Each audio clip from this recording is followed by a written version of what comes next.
I'm sorry I'm not there. There are a lot of friends of mine in the room, and there are a huge number actually of friends of mine who I've actually never been in the same room with. And I was really looking forward to being there to be with you. One of whom is a friend and collaborator, Anna Krylov, who's organized the meeting. And Anna, I apologize that I'm not there. I know you're upset, but I made it 2,900 of the 3,200 miles to I'm close. I also want to apologize to Anna, who got thrust into this because I wasn't there and supposed to share. I wasn't looking forward to policing myself, but I'm really happy that I'll be policed by someone that I probably won't be able to see, so that make it easier. Anyway, what I want to do, and I think I'll share now my presentation, hopefully, which you can now see, I assume. I was asked to give examples of censorship, which is there's so much censorship, so little time. It's difficult. So I'm going to be zooming through this. But before I actually zoom, I guess I want to respond to Jonathan, another friend of mine who I've never been in the same room with, and to say that I agree with him that there's an incredible amount of integrity in the academic community, and I think that the reason I put living in fear, I think there's two reasons why you're not seeing more academics speak out. One is fear, and rightly fear of speaking out against censorship in its broad sense. I think the other is one of the other people spoke about faculty being the problem, and I think in a sense they are, but I think it's partly the arguments that Jonathan gave about why they don't realize that the rest of the community feels the same way they do. I also think, however, there's an incredible amount of ignorance that many faculty just think that this isn't a problem because they don't hear about it. And if they did, they would react differently. Anyway, and that's one of the reasons. So before, I do want to just say, I'm going to zoom through examples, but some of these examples come from a book which is going to come out in July. And we hope it'll have a big impact. It's because the idea is to have people from within the community, well-known people, speak out about the problems, and in particular, people across the spectrum of political ideology, if you want. So it won't be, it's people from the left and the right speaking together, and not just people outside academia complaining about about academia, but from inside. And the hope here is that it'll do two things. The public will see it because some of the authors are well-known and popular. But the other is that it might encourage the academic community to speak out if they see if they see this group speaking out, and it covers everything from ideological corruptions in individual disciplines to free speech issues, cancel culture, gender issues, and so there's 6 sections. So a lot of the examples I'll give will come from here, and I think there are 9 or 10 people who have contributed here who are actually part of this meeting as well, and I try to not include examples that they might. For example, Elizabeth, who's on this panel with me, I won't talk about examples related to her. Anyway, but I also want to broaden a little bit what we mean by censorship, and if it wasn't broad enough. So there's censorship of ideas, but I want to argue that there's other kinds of censorship and imposing political ideology in general, which is happening in academic institutions and scientific societies is a kind of censorship. DEI and identity politics is a kind of censorship, and I'll argue against that.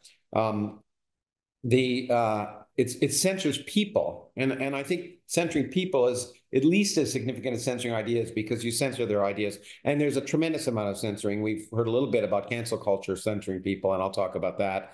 And then I want to talk about censorship of the scientific process itself, not just individuals or ideas. So I've got a lot to go through. So I'm just going to zoom through as much as I can. Scientific societies have been co-opted, and I'm a physicist, so the example I'm going to give is this case starts with American Physical Society. Back in the heyday of post George Floyd, the American Physical Society approved a strike for Black lives. It was organized by a group called Particles for Justice, a stupid name, to shut down STEM in academia. And the APS endorsed this, closing laboratories and offices to eradicate systemic racism and discrimination, especially in academia and science. And the APS said that physics is not an exception. So these were claims that racism was rampant without a single bit of evidence. The APS actually then sent out a letter December 2020 to its membership arguing that Donald Trump's presidential executive order on combating race and sex stereotypes was in direct opposition to the core values in the American physical society.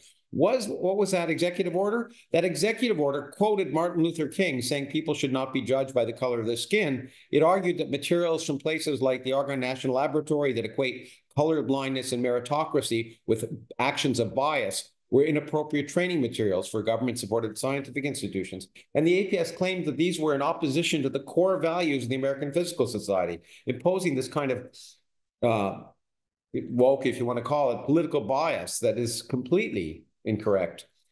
We see it in journals. Science magazine used to be a scientific journal, and in the last few years, it's become kind of a woke journal in at least its editorials. It's continually promoted notions without evidence that science is systemically racist and sexist. It ran 4 pieces on physics in a single issue in 2020, claiming without clear evidence that physics is racist and exclusionary. It's run by a white priesthood and it's based on white privilege. This is a scientific journal imposing this kind of ideology on the context of science. The NIH, Francis Collins, who I knew, amazingly, I remember was one of the first people to be virtue signaled, to come out as a director and say, apologizing for the existing structural racism in biomedical research, and pledged to address the problem with sweeping changes. His advisory committee called on the NIH to acknowledge the prevalence of racism and anti-Blackness. And what's ridiculous about this, of course, is if someone who's the head of the biomedical research, largest support of biomedical research in the world, if he really believed that there was structural racism, then he should resign, because he's been head of that organization for a long time. This is just verbiage. It doesn't mean anything, but it promotes this false notion. In scientific administrations, well, we've heard a little bit about this, but we censor people by DEI. A few years ago, in a piece, I forget if I wrote this for Wall Street Journal or not, but of the 25 advertisements for junior faculty in physics at that time, and from research institutions to liberal arts institutions, 24 of them required applicants to demonstrate an explicit, active commitment to the DEI agenda as part of their being hired for a scientific job. And this is perhaps well known to many of you, but one of the most egregious examples was the University of California in Berkeley reported that it rejected 76% of applicants in that year based on their diversity statements without looking at their research records at all. Before they were allowed to be even examined for the research, they were removed from the pile because they weren't actively in agreement with the diversity bureaucracy.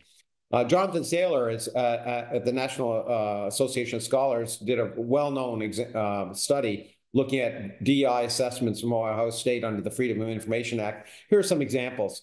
A committee searching for a professor of freshwater biology used a rubric that cited several problematic approaches for which a candidate can receive a 0 score. For example, if he solely acknowledges that racism, classism, etc., are issues in the academy, that's not good enough. Get a 0 score.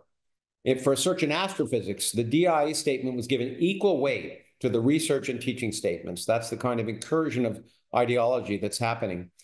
In Canada, where I now live, it's legal to censor people on the basis of gender or color.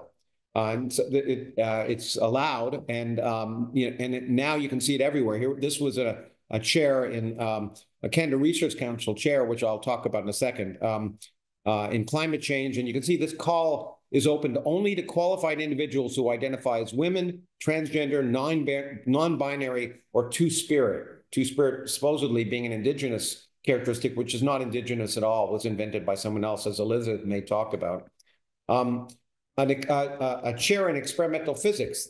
Well, it begins by saying the successful candidate will be an outstanding and innovative world-class researcher in experimental physics whose accomplishments have made a major impact in their field. Well, that sounds good, but the problem is in order to do that, they have to be a woman, a person with disability, indigenous people, or racialized groups. White males need not apply. Actually, that's a national policy now. the part of the government of Canada decided that the number of these Canada Research Chairs, which are the most prestigious chairs given out by the government, originally to try and recruit Canadians back from abroad to bring the research back to Canada. Now it must exactly match demographics of the background population demographics, regardless of the applicant pool. So now 50.9% of the CRCs must be women and gender minorities, 22% must be racialized minorities, et cetera, et cetera. And that's difficult to do if the background pool doesn't have that. So many universities, including one of Canada's leading universities, the University of Toronto, recently announced that all recruiting for Canada Research Chairs will be restricted to designated minority groups in engineering, dentistry, medicine, and other disciplines. Namely, white males are not allowed to be considered for Canada Research Chairs. The National Academy of Sciences, which I think, I'm not in the audience there, I think the President of the National Academy is speaking at this meeting. It was an honorific organization primarily, but it's kind of moved under recent leadership to just be involved with identity politics. Merit doesn't matter as much as gender anymore.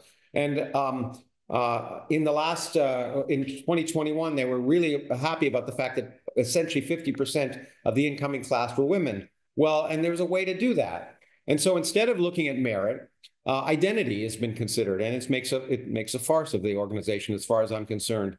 A major lever for change has been the Academy's Governing Council. It divides the new members allocated each year among 6 classes, representing 31 disciplinary sections. Now, listen to this. We assign slots based on the diversity of the listings of nominees that they have forwarded. This is the NAS Home Secretary says. Classes presenting more diverse lists gets extra slots. And it's even worse. The next year, the council reviews how these slots have been filled and adjusts the distribution based on performance. If the selectors use them to pick a bunch of white guys from Harvard, they get penalized. So basically, you only get slots if you can show identity, if you can prove that you've chosen based on identity rather than merit. And then they've done it even worse. They basically started to remove male scientists without due process if they don't like their behavior. They don't do it for females. They haven't. The National Academy has become so woke that its ideology permeates everything. And they give a prize in science communication. And the top prize given a few years ago to research scientists in mid to later career. This was an example of their work, a paper and talk they gave, making Black women scientists under white empiricism, the racialization of epistemology in physics. Some of the language here. I described the phenomena where white epistemic claims about science receive more credence and attention than Black women's epistemic claims about their own lives. Developed by this idea, I apply the concept of white empiricism to discuss the impact that Black women's exclusion has had on physics epistemology. And it gets even sillier. White empiricism undermines a significant theory of 20th century physics, general relativity. Black women must, according to Einstein's principle of covariance, have an equal claim to objectivity, regardless of their simultaneously experiencing intersecting axes of oppression. This reads like Alan Sokol's spoof from a bunch of years ago, but this is the kind of stuff that the NAS awards. The National Science Foundation and the DOE ideologically censor science. This is an example. A colleague of mine and I went to ChatGPT looking at all of the NSF grants, 12,065 one year. Here are the results. So 1,061 of them were DEI, 11,000 were scientific. The average DEI award was greater than the average scientific award. And the total awards given to just DEI were about 12% of the total awards given by the National Science Foundation, which had been cut by 8% that year for funding real science. 12% was not even funding science. It was just funding DEI. And this is probably an underestimate because of the fact that even the scientific applications have to have a DEI section. The DOE required every proposal for a solicitation in the Office of Science is now required to produce a peer plan for promoting inclusive and equitable research. And those become more comprehensive the larger the program. So a large particle physics experimental collaboration will have to have a huge paper, a part of the document on showing how they're intrinsically advancing scientific excellence. and I'm sorry, promoting equity and inclusion as an intrinsic element to advancing scientific excellence. So if you have a string theory paper, you have to show how that's going to promote equity and inclusion. Medicine is an area we've heard a little bit about, and some of the examples have already been given. In 2020, the AAMC informed medical schools that they must employ anti-racist and unconscious bias training and engage in interracial dialogues as part of their vision. Johns Hopkins, when people are protesting COVID measures, it came out with a statement, and this is an amazing statement. The public health risks of not protesting to demand an end to systemic racism greatly exceed the harms of the virus. Something that's even if there was some sense to that, would be unmeasurable. How do you measure the public risk of not protesting? In her article in the Free Press in 2021, What Happens to when Doctors Can't Tell the Truth, journalist Katie Herzog interviewed doctors who've been reported to their departments for criticizing residents for being late because it was seen by their trainees as an act of racism. I just added this. Joanne Cohen, who may be in the audience, asked me to mention that she has written several papers pointing out errors in medicine papers and in letters to the editor, which were accepted, but then the editors quashed. Even though it was agreed that the claims that the papers that she was citing had errors, but the editors removed her critiques, and she can talk to you about it there.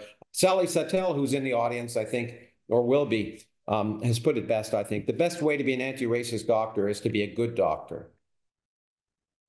Amy Wax and Roger Cohen, in a piece for the book that I just discussed, really point out the key aspect of this DEI. Is it's infiltrated every aspect of medicine, but rests on a series of unproven and often dubious assertions.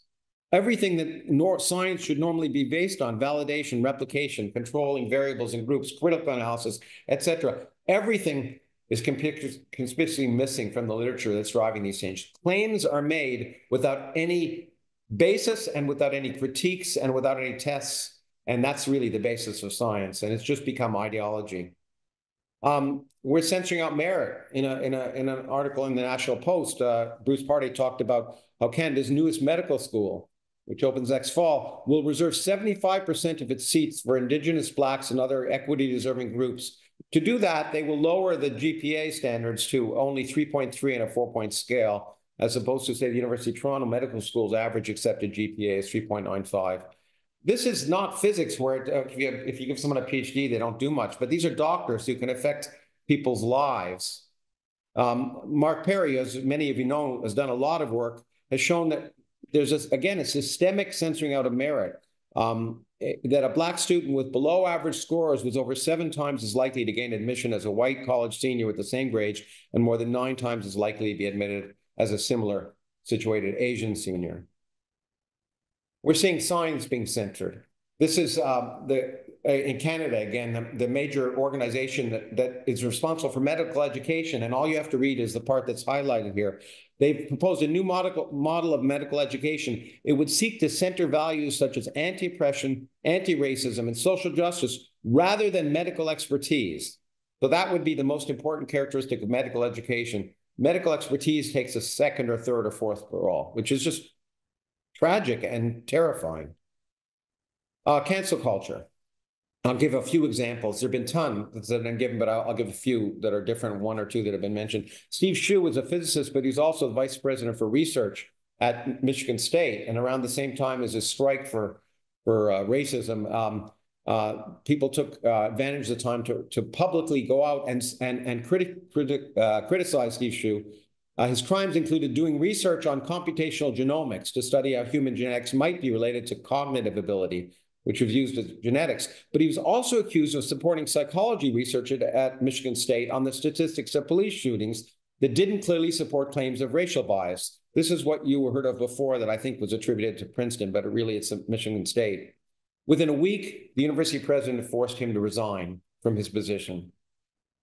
Thomas Adlicki, you may know, is a chemist, and he was chemist at Brock University. He wrote a paper at a big meeting in honor of a well-known organic chemist. He questioned whether efforts to promote diversity by prioritizing inclusion of certain groups may be done at the expense of meritocracy. The reaction was swift. Following an outcry, the journal retracted his paper and removed it from its website and replaced several editors involved in publications. Alessandro Strumia is a physicist who was at CERN. He was attending a meeting on gender at high energy physics and gender at CERN in Geneva. And he actually cited a statistical analysis done in detail on data that questioned the idea that there's a gender bias against women within academic circles of physics. He argued, in fact, the results suggested that male rather than female scientists were victims of discrimination. Whether or not you agreed with that, his subsequent seminar was canceled by CERN, his slides were removed, and his position at the laboratory was revoked. Norman Wen, we've heard about that, a doctor. He began to have skepticism about mandatory affirmative action, and he was stripped of his department's directorship, of fellowships. He was barred from having contact with medical students, residents, or fellows because his views were, quote, inherently unsafe. We'll hear that again a lot over and over again. His peer-reviewed paper we've heard about was retracted, saying that the article does not represent the American Heart Association's values. Whether it's right or not was irrelevant.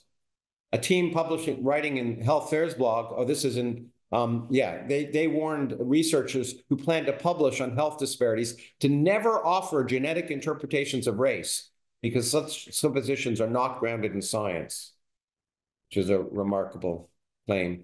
Frances Woodison, a professor in Canada, she attended a talk by a professor of Native American Studies and Education. In his talk, this fellow was discussing Indigenous star knowledge, and it's important for educational institutions. She asked a question, and the question was recorded. I'm just wondering about your thoughts on how this material with respect to astronomy could be incorporated into, for example, astronomy classes or other science classes. If you didn't have a telescope, if these cultures didn't have a telescope, then I'm not sure how these stories would be able to contribute to the sources and the actual sciences. She asked that question, and then this question became the subject of a harassment complaint. At an Arts Council faculty meeting, a colleague asserted that basically several Indigenous people had left and she'd made it an unsafe place. She questioned whether saying that Indigenous science was not science made the university unsafe, and it was given as one of the examples for why she should be fired, and she was fired from her tenure position. Luana, I know I have about 4 minutes left, in case you're wondering. I can't see you, but I'm trying to keep on time here.